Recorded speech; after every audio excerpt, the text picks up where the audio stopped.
Hey guys, how's it going? Welcome back to the Jordan Instructor Vlogs. Do a little review, quick and testing on this Chinese Kuchar chainsaw I bought on eBay probably in October. It's been 3 months now. I do have some complaints on it. If you're gentle with it and take your time with it, it's a good saw. If not, you're gonna break it. And as you can tell, there's no clutch brake on it. It broke. Since I bought it, the clutch brake has not worked. I was doing some firewood the other day, and the clutch had broke. So I took it all apart in here. I had got rid of the lock right here. It kept locking on me. And I got rid of this piece, and I just put a normal spring in there to operate the throttle, and it works just fine. I just sharpened the chain up real good. So I got some firewood, and I figured I'd stick it in and give you guys a nice little review on what she can do. So let's make sure this camera is set up pretty good.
There's gotta be one of the most pieces of shit chainsaws on eBay you can buy.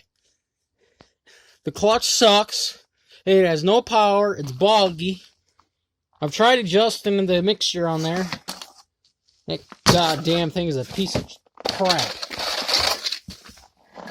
So if you see this one on eBay, this Kuchar chainsaw with this labeling, I mean, it does it, but I wouldn't recommend it.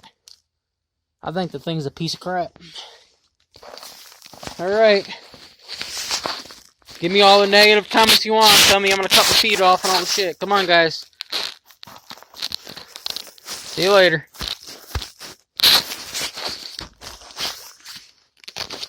Take my damn glove off here.